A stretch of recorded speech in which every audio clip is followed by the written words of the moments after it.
ಸಂವಿಧಾನ ಸಮಾನತೆ ಮತ್ತು ಸಾಮಾಜಿಕ ನ್ಯಾಯದ ತತ್ವಗಳ ಆಧಾರದ ಮೇಲೆ ಅಖಂಡ ಕರ್ನಾಟಕದಲ್ಲಿ ಸಮಾಜವನ್ನು ನಿರ್ಮಿಸುವ ಉದ್ದೇಶದಿಂದ ಶೀಘ್ರದಲ್ಲೇ ಹೊಸ ಪ್ರಾದೇಶಿಕ ರಾಜಕೀಯ ಪಕ್ಷವನ್ನು ಲೋಕಾರ್ಪಣೆಗೊಳಿಸುವುದಾಗಿ ಸಾಮಾಜಿಕ ಹೋರಾಟಗಾರ ಅಹಿಂಸಾ ಚೇತನ್ ಪ್ರಕಟಿಸಿದ್ದಾರೆ.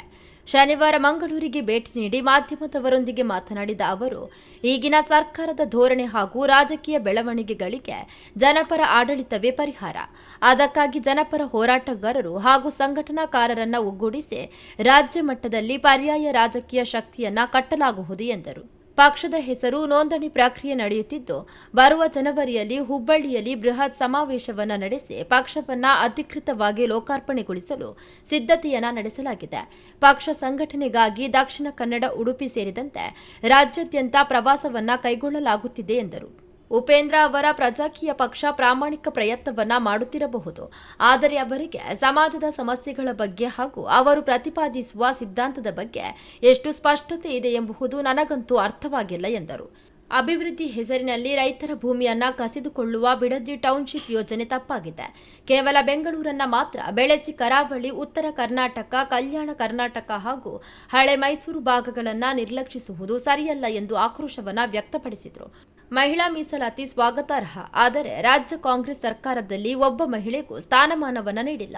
ರಾಹುಲ್ ಗಾಂಧಿ ಮಹಿಳಾ ಮೀಸಲಾತಿ ಬಗ್ಗೆ ಮಾತನಾಡುತ್ತಾರೆ, ಆದರೆ ರಾಜ್ಯ ಸಂಪುಟದಲ್ಲಿ ಕರಾವಳಿ ಸೇರಿದಂತೆ ಮಹಿಳೆಯರಿಗೆ ಸೂಕ್ತ ಪ್ರಾತಿನಿಧ್ಯ ನೀಡಿಲ್ಲ ಎಂದು ಆರೋಪಿಸಿದರು. ನೀಟ್ ಪ್ರಶ್ನೆ ಪತ್ರಿಕೆ ಸೋರಿಕೆ ಮಾತ್ರವಲ್ಲ, ಇಡೀ ನೀಟ್ ವ್ಯವಸ್ಥೆಯೇ ಸರಿಯಿಲ್ಲ. ಕೇಂದ್ರದ ಹಸ್ತಕ್ಷೇಪವಿಲ್ಲದೆ ರಾಜ್ಯದ ಸಿಇಟಿ ಮಾದರಿಯಲ್ಲೇ ನಮ್ಮ ರಾಜ್ಯದ ವಿದ್ಯಾರ್ಥಿಗಳಿಗೆ ಆದ್ಯತೆ ಸಿಗುವಂತಾಗಬೇಕು.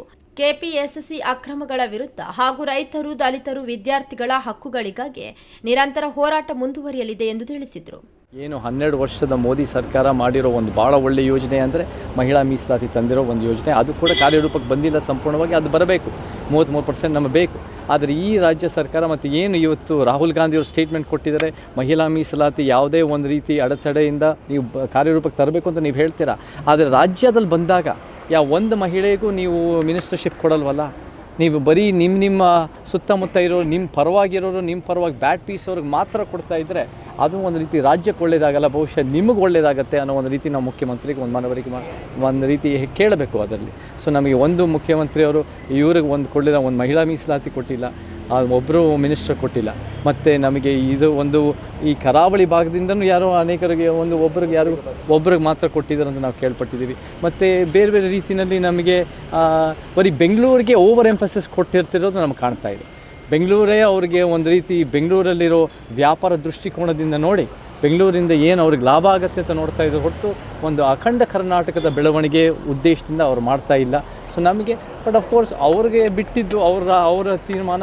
ನಾವೇನು ಮಾಡಬೇಕು ಅಂದರೆ ಭಾಳ ಬಲಿಷ್ಠವಾಗಿ ಅಂದರೆ ಅವ್ರ ಪರವಾಗಿ ಹೋರಾಟ ಮಾಡೋದಕ್ಕಿಂತ ನಾವು ಒಂದು ಪೊಲಿಟಿಕಲ್ ಮೂವ್ಮೆಂಟ್ ಕಟ್ಟಿದ್ರೆ ಗಟ್ಟಿಯಾಗಿ ಒಂದು ಸಮಾಜ ಸಿದ್ಧಾಂತದ ಮುಖಾಂತರ ನಮ್ಮ ಅಭ್ಯರ್ಥಿಗಳು ನಿಲ್ಲಿಸಿ ನಾವು ಎಲ್ಲರಿಗೂ ಪ್ರಾತಿನಿಧ್ಯ ಕೊಡೋ ರೀತಿಯಲ್ಲಿ ನಮ್ಮ ಉದ್ದೇಶ ಇದ್ದು ನಮ್ಮ ಸಿದ್ಧಾಂತದ ರೀತಿ ನಾವು ಅಧಿಕಾರಕ್ಕೆ ಬಂದರೆ ನಾವು ಕೂಡ ಕರ್ನಾಟಕಕ್ಕೆ ಒಂದು ಬಲಿಷ್ಠ ರಾಜ್ಯ ಮಾಡ್ಬೋದು, ಒಂದು ಪರಿಹಾರ ಕೊಡ್ಬೋದು.